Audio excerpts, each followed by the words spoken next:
Line Extra, your weekly Galway GAA podcast with Ollie Turner and Sean Walsh in association with Seymour's Lochray. Over the Line Extra, we're back on this Thursday at lunchtime. Hello everybody, thanks for joining us. We're going to be looking ahead to a huge weekend in hurling as we get down finally to the real nitty-gritty knockout senior championship, where we've got 4 preliminary quarter-finals. We also have 2 big finals in the junior and intermediate grade to look forward on Saturday. But first, Sean, a quick look back.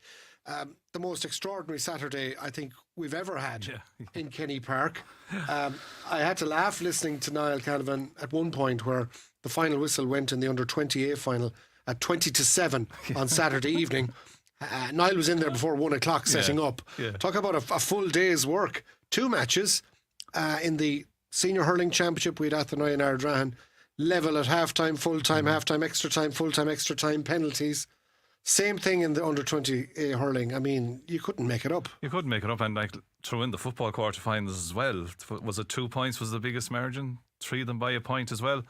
We did kind of reference last week that, you know, we made a joke that we had no tables last week. In other words, it was knockout stuff now. Teams had moved on, but the drama last Saturday and Sunday was unbelievable. That Ardrahan Athenry game to go to penalties, I think that's historic in terms of a championship game being decided in Galway by penalties. The under-20 after it, look at, is it the right way? It's not. It's cruel in a sense, and you'd wonder, is there another method of, could you keep playing extra time till some team scores twice or something, kind of keep it within the hurling game format with all players involved? But look at for drama. You cannot beat it. But the reality is it's here to stay. It's part of GA rule. It's not like Galway can come up with their own decision and bring out a pack of cards and have a game at 25. You've got to do what you've got to do, and that's just the way it is.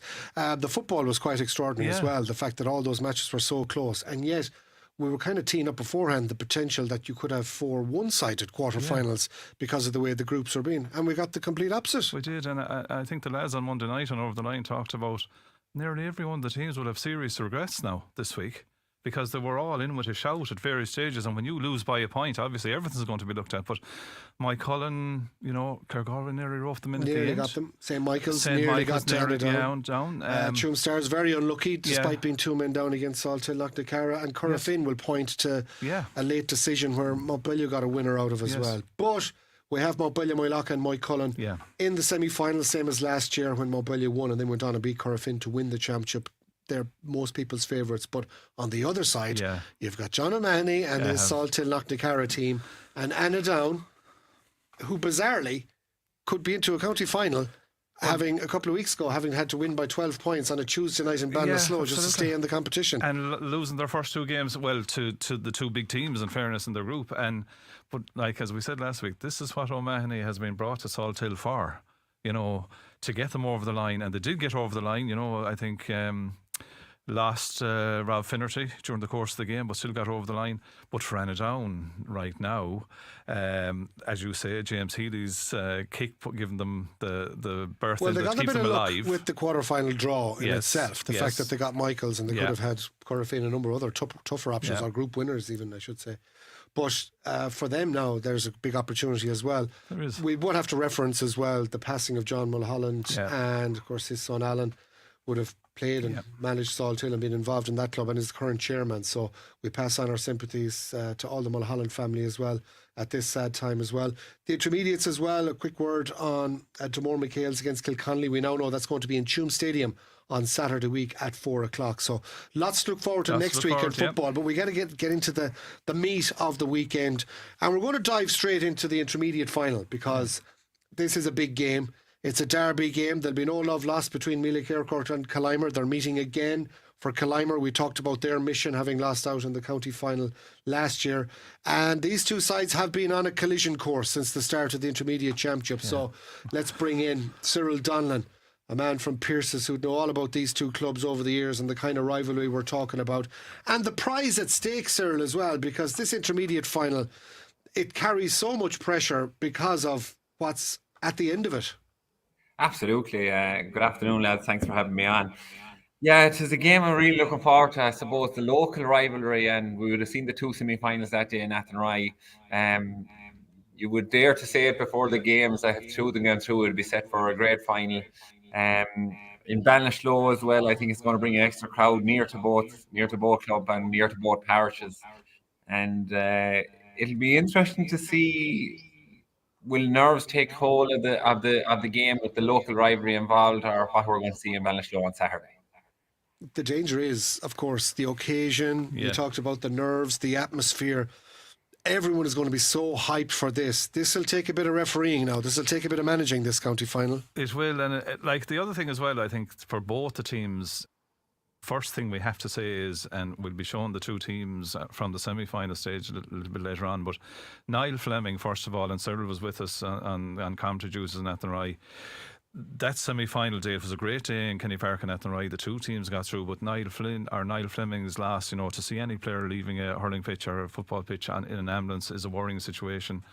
By all accounts, he's well on the road to recovery. Obviously won't be involved, but I think it's important to reference him as a kind of a little I suppose a nod to the players, Cyril, who give us so much, don't they, throughout the campaign, and we're all looking at it and we're all looking for this guy to do that and this guy to do this, but someone like Niall Fleming, great hurler, missing a county final. That's cruel. But that's what is important, isn't it? The welfare of players at the end of the day.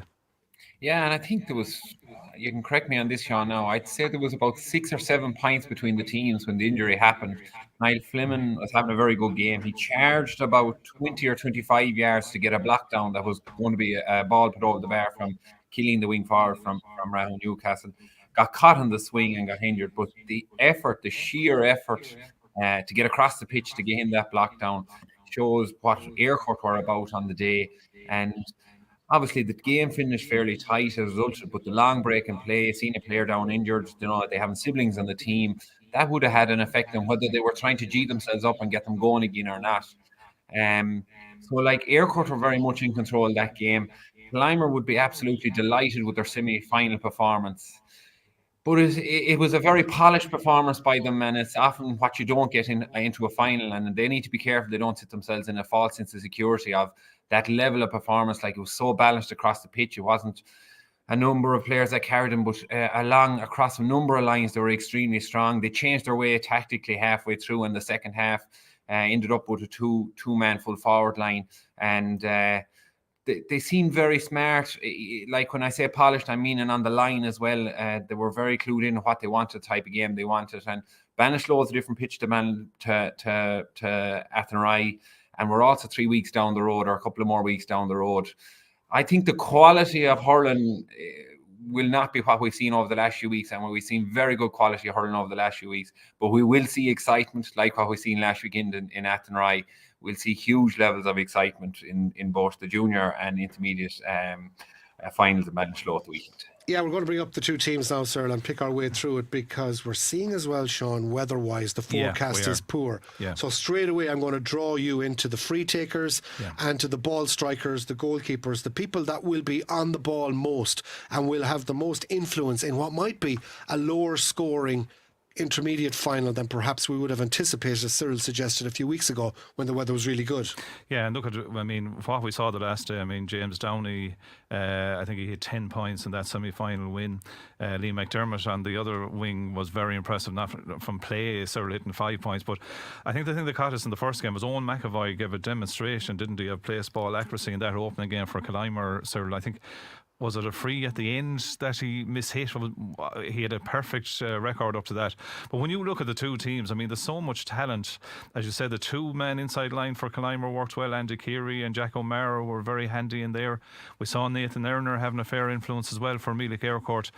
And of course, the factor is that these guys know each other inside out, right? So the free taking, we'll start with that. That's going to be crucial, first of all, isn't it, sir? Yeah, and I was as impressed as I've ever seen of a free taker in Athenry, Owen McAvoy. I think you're hard on him, Sean. I think he went for a goal at that last play. Yeah, okay, right. Yeah. It was a 21. It was bread and butter to him. He hit it extremely hard. It was a low shot. It was blocked. That would have that put an into his 100% record for the day. But I haven't seen that in club championship yet to date. Any clubs hitting a huge number of frees like that. He was very composed. He hit it into difficult conditions, into breeze. So if Clymer can get a free taker like that on Sunday, I don't think it'll be a low scoring day. And as a result of that, I think there'll be enough frees there if they're able to hit high percentages on those frees. But outside of that, I just think they were very smart. I think Colin Madden, the corner forward, was very energetic on the ball. He went out the field in the second half. He spent all the first half in a corner forward, so they moved him out to a third midfield. They put Andrew Carey, a big strong man, in the full forward line, which they might look at again. They've seen that Aircourt had problems with a big full forward, a presence of full forward in regards in the Rahone full forward. Caused a bit of trouble in there, so they'll be looking to see how they can improve that, get steadier at full back. I think Niall Lynch was very solid as centre back for Aircourt. And we'll have to mention John Fleming, captain of the team, picked up an injury during the year, has missed a nice bit of hurling. Probably not back to his best yet, but he's got another few weeks now, and I think they'll look for him have played a big hurling at underage for Galway, big games already in his career. They'll be looking for him to steady them on a big day. Do you give either side an advantage, Cyril, in terms of the physicality stakes? Because as we get later in the year and conditions get tougher, and if it is as windy and wet as we're hearing it might be at the weekend, that could have a big bearing as regards what happens on Saturday. Yeah. That's a very... you'd be a dangerous man. It's easy to know you're from football country, Ollie. You'd be a dangerous man to say that Aircourt would have an advantage over Clymer in physicality, or vice versa. If you're up around that country, you wouldn't dare say something like that. I think there's very little between them. I think they'll give loads of energy. There was loads of energy to the game. Like we talk about the word of work rate and I think it can be measured in so many different ways. And we'll be talking about how hard a team will work, but how hard you can upset the other team without giving away frees. And I think if you start shouting work rate, what usually happens is the free count goes up, more physical contests. So with the weather being the way it is and the pitches becoming the way it is, I think loads of bodies there. What team can upset the rhythm of the other team, the passing? Like both teams want to get on with the hurling. We highlighted that with Clymer, that when they were playing in the breeze, they didn't care. They just wanted to move the ball. They trusted their hurling. They trusted that they can out-hurl the opposition in the semi-final. I would have said it after the first game in Athenry. God help the team that you'd meet a Clymer, that meet Clymer in a county final with the quality they have. But if there's any team, a local rivalry, we see that goes out the window where your form is. Like there'll be very little between those teams on Sunday, and we're set for a great game. Goals will probably make a big difference as well, Sean. I was going to say, 11 goals Aircourt have scored, 16 goals Clymer have scored. They really went to town on Turlock in the quarter-final, finished their game strongly. But the one stat I'd throw you is that Clymer have only conceded one goal in the championship to date, and that was in the semi-final. I suppose the other thing, Cyril, then as well, is they're like a team that's on a mission, no more than done more to a degree in the Intermediate Football Championship. You know, they got caught last year and we saw where Mike Cullen went, all that. But that's a pressure in its own right as well. Aircourt on the flip side of that will say, you know, we've played Abbey, we played Rahone. Are we a little bit more tested coming into the final? So all of these factors are up there now, aren't they? Yeah, and Clymer will have the experience of a county final last year, and they'd have the downside of that is they'd have felt they hurled in a county final last year and should have won it and didn't win it, and possibly were robbed for a finish from that. And that's adding to a small bit of pressure. Yeah, they're bringing the experience into that game, but it's just adding to a small bit of pressure. Clymer would not have wanted Aircourt to win that semi-final just for the local derby. They would rather have a different club to be playing against, and vice versa. So it'll be testing time. With what we've seen in recent weeks, I'd have no problem calling a draw on that. It'll be a tight game, and it won't be penalties. Yeah, it'll be difficult for a referee to ref with the amount of energy both teams have put into, the amount of commitment they give to every ball right throughout. And we're going to see a bit of excitement in Ballinasloe, no doubt. Right, well, it'll be very obvious who Cyril Donnellan is going in anyway. He'll have the baseball cap on, and the only one with sunglasses in the lash and rain on Sundays. He tries to disguise himself from both sets of fans. We do have a very interesting junior final beforehand, Cyril, as well. And Sean, you have seen the progress of the Scahanna-Mobilya-Moylock amalgamation in recent years. I mean, is this an example of a success story of the rural amalgamations we talked about? It is, and Cyril even have seen more of it. I mean, you have Scahanna, Montpellier, Moylock coming together, But not alone, nearly from, dare I say it, the first start. They have been featuring at minor level, at junior level. They've now got their breakthrough to the final. It is a way to go. And I suppose Ballygare, on the flip side of it, have been knocking at the door for a number of years as well. And now to get to the county final for them, you know, getting over Sarsfields, we'll call it a second team again in a semi-final for them. And I suppose, you know, for Ballygare down through the years, they've lost players, haven't they? Like, you know, Scahan and Montbellion have lost players, and I suppose, you know, we see the two Thomases, for instance, have moved to Castlegar, and, you know, they went to kind of go to a higher level, and that's hard for the Ballygares and these guys to take. So maybe that amalgamation from the Scahan and Montbellion Mylock is a way to go. But certainly, Cyril, this is a big Junior A final and a big day for the two of them, isn't it? Oh, huge day for the two of them, and loads of work and loads of effort put in on other sides. Like Ballygare to win the semi-final, I think they were 7 down going into half-time. It looked like they were on the ropes in big trouble. I wasn't at the game, but from the reports I heard that they were in huge trouble, and they came out and just got numbers to every break, got numbers to every ruck that developed, and worked their way back into the game, gritted their way back into the game, and had a huge win. Skibellu on the other side of things, as they're known as. Term now for our listeners, Skibellu, yes. They have been very impressive in the last 2 years. They probably have a mixture of youth and experienced players, but predominantly youth. And obviously, we can mention Sean McDonough. He's been a fine prospect for Galway at underage. He's at a level now there where he's beginning to give a huge input into that team. But if you go down through both teams, I would say Montbellion, Skibellu, or we call them, would have a more youthful look about them, but have playing a nice brand of hurling. And the local derby, again, you'd half and say Montbellion, Mylock, Skahana, but the local derby, again, to take that out of it, you'd have to come in the Ballygare with the way they've stayed at it, have got a few knocks here and there in regards losing players for one reason or another, and they find themselves back in a Junior A county final, and it shows the solidarity in the club that where I can see it out our side, and in a lot of areas in Galway that we're struggling with numbers at underage and talking with other clubs and all of that they're able to stand on their own 2 feet out there, down there, lose players and stay coming back and contesting finals. What did you say? Both of them as well, no more than myself, in football country. But St. Brendan's had a good year. Yeah. Look at Montbellion, Mylock, at where they're going in terms of the football as well. So it's mighty that they're flourishing in terms of hurling, Cyril, and keeping both codes going. Yeah, I went to school in Montpellier, Ollie, for my troubles, as they say.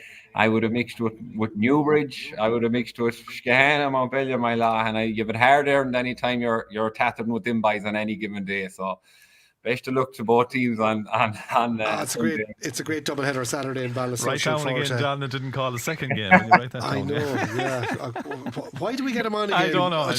Penalties, it's into penalties. Right, well, he's going to call one of the senior games anyway, at least, if we can. We've got 4 mouth-watering preliminary quarter-finals to look forward to. I mean, first of all, we've got to look back at last weekend. Athenry losing out on penalties. What a cruel way to exit the championship, sir. Yeah, a cruel way to exit the championship, but the way it's structured at the minute, and I think it's changing a bit again next year, but the way it's structured at the minute, it was to give as much opportunity to the clubs that are in Senior B in order to contest for a county final. Obviously, that's going to change next year. And with the crossover plays, teams that finished down, not top of the group in the B Championship, got an extra GAA, and I can understand why that has to be finished as on the day. My view on that is probably does have to be finished on the day relevant to the under 20 final, but a cruel way for Athenry to lose. Ardrahan are going to be on the road 3 weeks in a row. I would have seen them the previous weekend again, Pierce's. They weren't all that impressive, but I had seen them play early on in the championship, and they were very impressive. Even their first day win versus Lee Mellows. I watched that at the stream game of that. I thought they were very impressive on that given day. I think they should be coming into an area of now where they've had a very successful year to date, and everything here now is bonus territory with them. And a team that come in with approach to that in a game, local rivalry as well. I think they'll be set for a great chance. I think their performance levels is going to go up as a result of that. And I wouldn't be ruling out. I think there'd be a huge obstacle to overcome in order to win the game, but I wouldn't be ruling them out at the same time. Okay, let's have a look at those fixtures then that we're talking about. And I suppose, Sean, we're drawn to the blue in the centre there. Yeah. Craughwell, Portumna, Clarenbridge, Ardrahan, Capitagal, Moycullen, who had that extraordinary win over Liam Mellows, which seems like ages ago now. Yeah. It was last Thursday night. And Turlockmore against Doranmore Mary. And then the 4 winners from the weekend will jump into the bottom right there as you look at it, preliminary quarter-final winners. And they'll be drawn against either Thomas of Sarsfields, Loughrea or Tommy Larkin. So it is starting to take shape. At the weekend, 12 will become 8. But it's predicting what 4 will join Thomas of Sarsfields, Loughrea and Tommy Larkins that will really take our eye for the next few moments. Craughwell, Portumna, Sean, again, you look at both of these sides coming into the championship and both have momentum. Portumna especially, albeit, with the start they've had in Senior B. We'll ask Cyril's thoughts in a moment. What are the immediate talking points going into this game? Well, I suppose, Sir, and Ollie, you kind of say that you'd expect the 4 teams kind of on the left to come through in that they've been operating at the A level, right? But that ain't going to happen. That's automatically, right? We saw last year Turlock got overturned by Kilnadeem and Leitrim.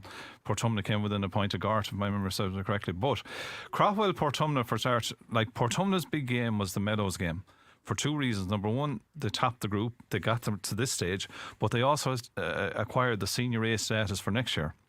Craughwell on the other side have had a year without their talisman, Niall Healy, who has been, a huge impact for Craughwell since he's become a senior player. He's free taking his all-round scoring ability. They've lost Adam Clark through injury. They didn't have John Graney for 2 of their games. So they've been maybe looking at the future to a degree. And I suppose, Cyril, this is one game with, Joe going well, Declan McLaughlin going particularly well for Portumna, that Portumna would probably fancy their chances here.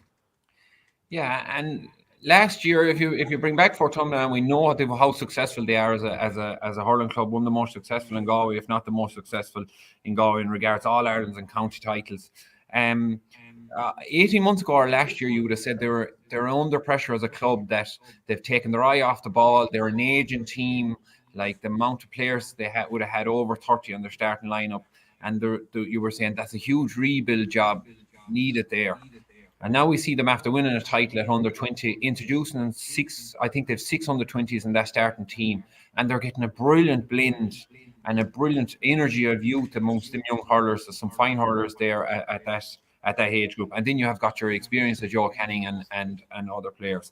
I fancy Portumna to have a good crack at that. Craughwell have had a mixed year to date. I seen them in the loss to Tommy Larkins, and I felt on the evening that they were poor. It'll be down to what they can bring, but with Joe Canning's experience and a few lads' experience and the blend of youth, I'd say every Senior A club wouldn't have liked to go that. They've played at Senior A for a number of years, and they've got the injection of youth now. And what you get with an injection of youth is you get a bit of freedom, and they don't really care, or they don't perceive things to be difficult. They just want to go after the ball and attack and shoot and goal, and that's what we're getting out of that Portumna team. And they'll be very happy with what they've done and the progress they've made as a club over the last year to 18 months. The other game that we have to look forward to on Saturday is the Capitagal Moycullen game. Now, there's only one man to start with here, and that's John Hardiman in charge of Moycullen. I mean, if we were to stop now and you were to say who's the manager of the year, I mean, he wins it all day long. It's just an extraordinary transformation he's made to a club that were middle of the road intermediate a couple of years ago, got the break in the county final last year against Killimer. But by golly, have they relished senior hurling. They haven't. And the other thing as well, Cyril, is that they got caught by Oranmore in the last game. They were top of the group all along. Now the both clubs achieved the Senior A status for next year. But we'll say Moycullen came back then to win that high-scoring Thursday night game against Mellows, an extraordinary game again, where they conceded 5 goals and yet survived. And I chatted to Mike Darcy on this.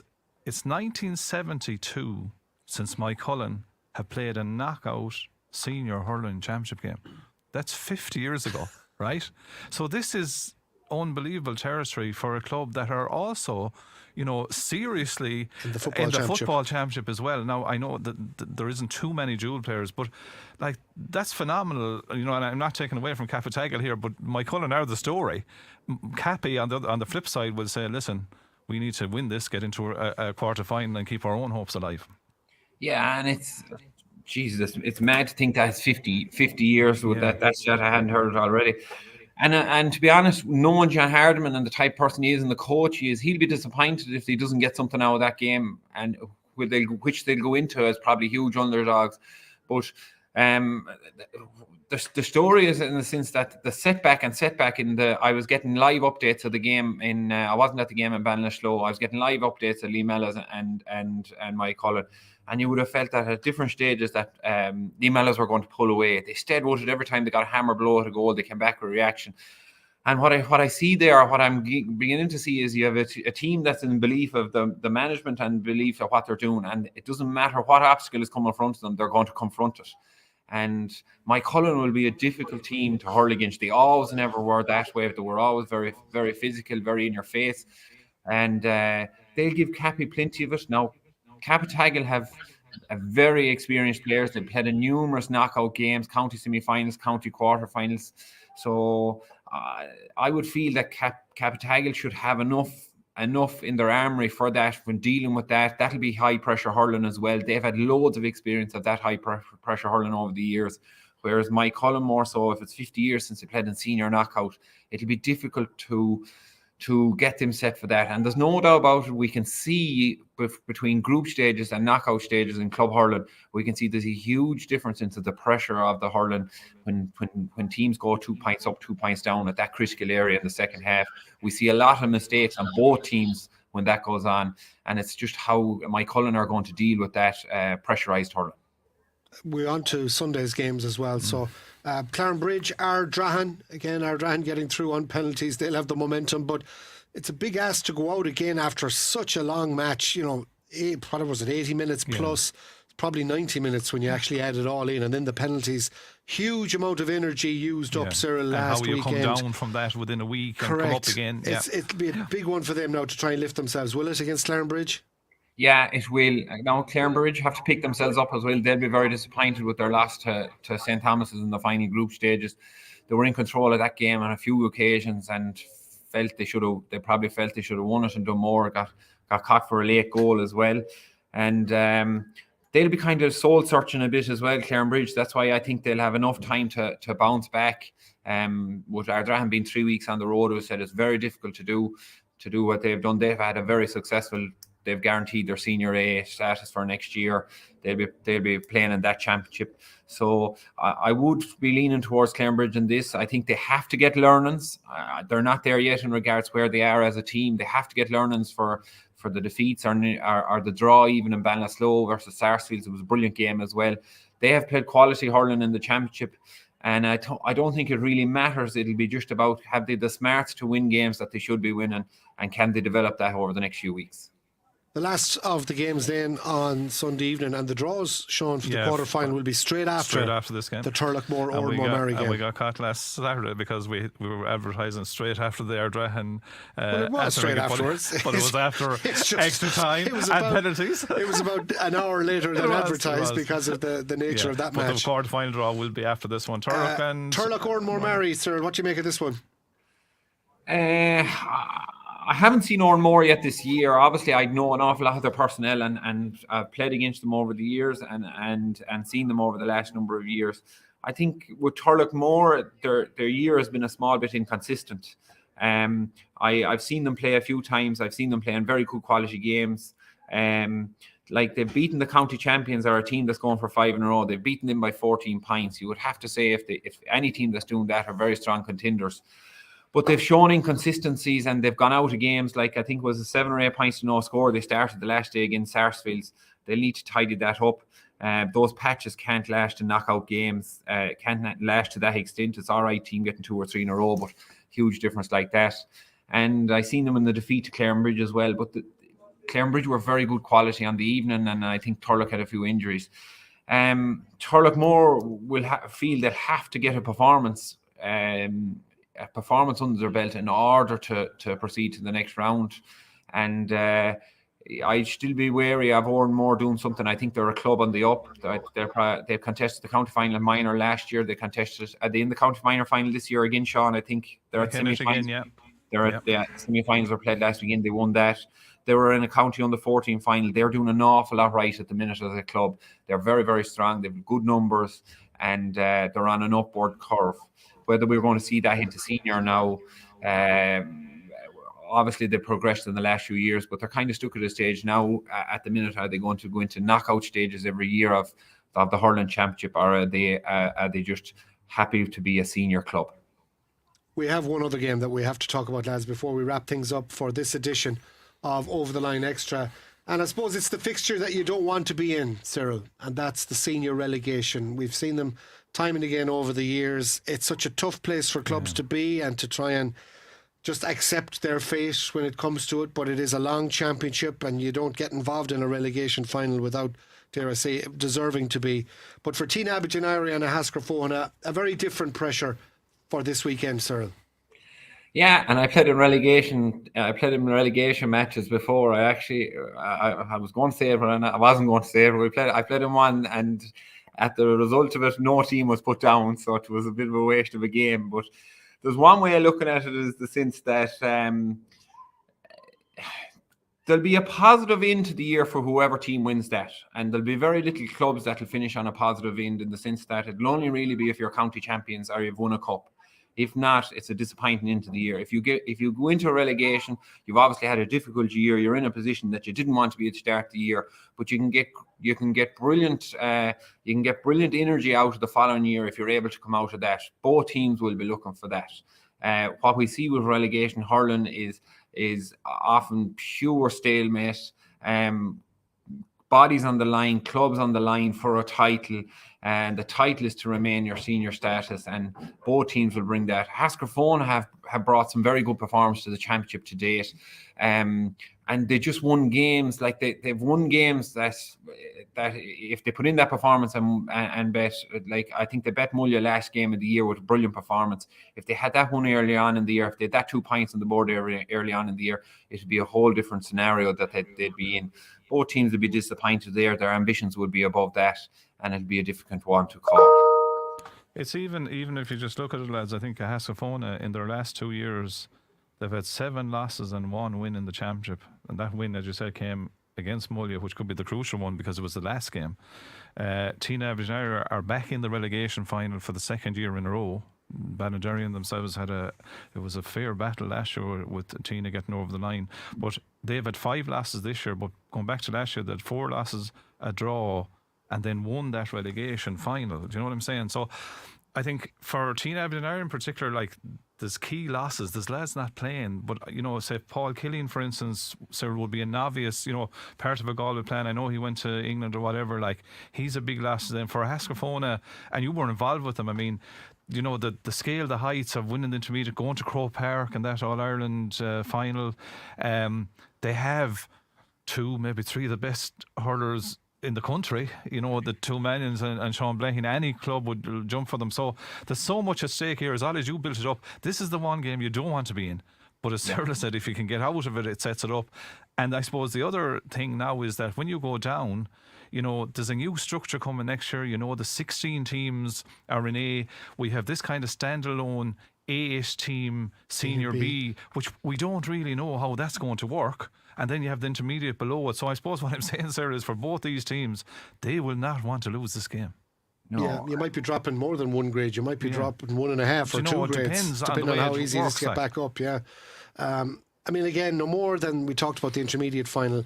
What are you down to here, Cyril? Is it like mistakes? Is it free takers? Is it just a moment of genius? Is it a refereeing decision, a sending off? Anything could swing it. Yeah, and I think that the Hasker team that won the county intermediate title a few years ago, and the Hasker team that's now are different in regards to personnel. Yeah, they're built around the 2 Manions, and Sean Blaine was actually a year underage for that at that time, but he would have trained with them all year. But I think that they're still built around those 3 players and where they line out in the team. But they have an injection of youth as well that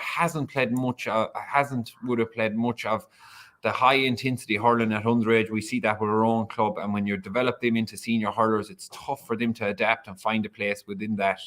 But they're a very different team. I would think what Teen Aberdeen is saying is if you can quieten the two manions, which every club that play a Hascarfone attempt that over the last 7 or 8 years. If you can quieten the two manions, you have a great chance of winning. How you do that? A good motorbike for starters, and possibly 2 of them in order to chase them around the pitch and try and keep the ball away from them. So different teams have different perceptions of that, but that's the simplicity of it. Great stuff, Cyril. Thanks a million for joining us. Thank you, lads. Thanks, Cyril. Looking forward to Cyril's commentary with Niall on Saturday in Duggan Park for the junior intermediate finals as well. And of course, it's the other Cyril, Mr. Farrell, that'll be with you on Sunday in Kenny Park for the 2 senior games. And just to reiterate what Sean said there, the draw for the quarterfinals of the Senior Hurling Championship will be at the end of the last of those preliminary quarterfinals, just after 5 o'clock on Sunday evening from Kenny Park. So we're looking forward to that. 7 if it's penalties on extra time. I mean, there's every chance that one of them at least will probably go to extra time, if not further, because they are all finish on the day, apart from the county finals, of course, which will go to replays. That's one of the rules in the GAA. Dublin Park will be heaving for that one anyway. It's going to be great. Look at it, enjoy yourselves, folks. It's a tremendous weekend of action to look forward to, whatever you're going to. I know there's a couple of senior football relegation games on as well, so good luck to the teams involved in that round robin. We'll have the focus back on football next weekend as we look forward to the senior championship semi-finals and the intermediate county final, and we'll have a clearer picture as well on the last days in the senior hurling championship. But for now, from myself and Sean, thanks for watching.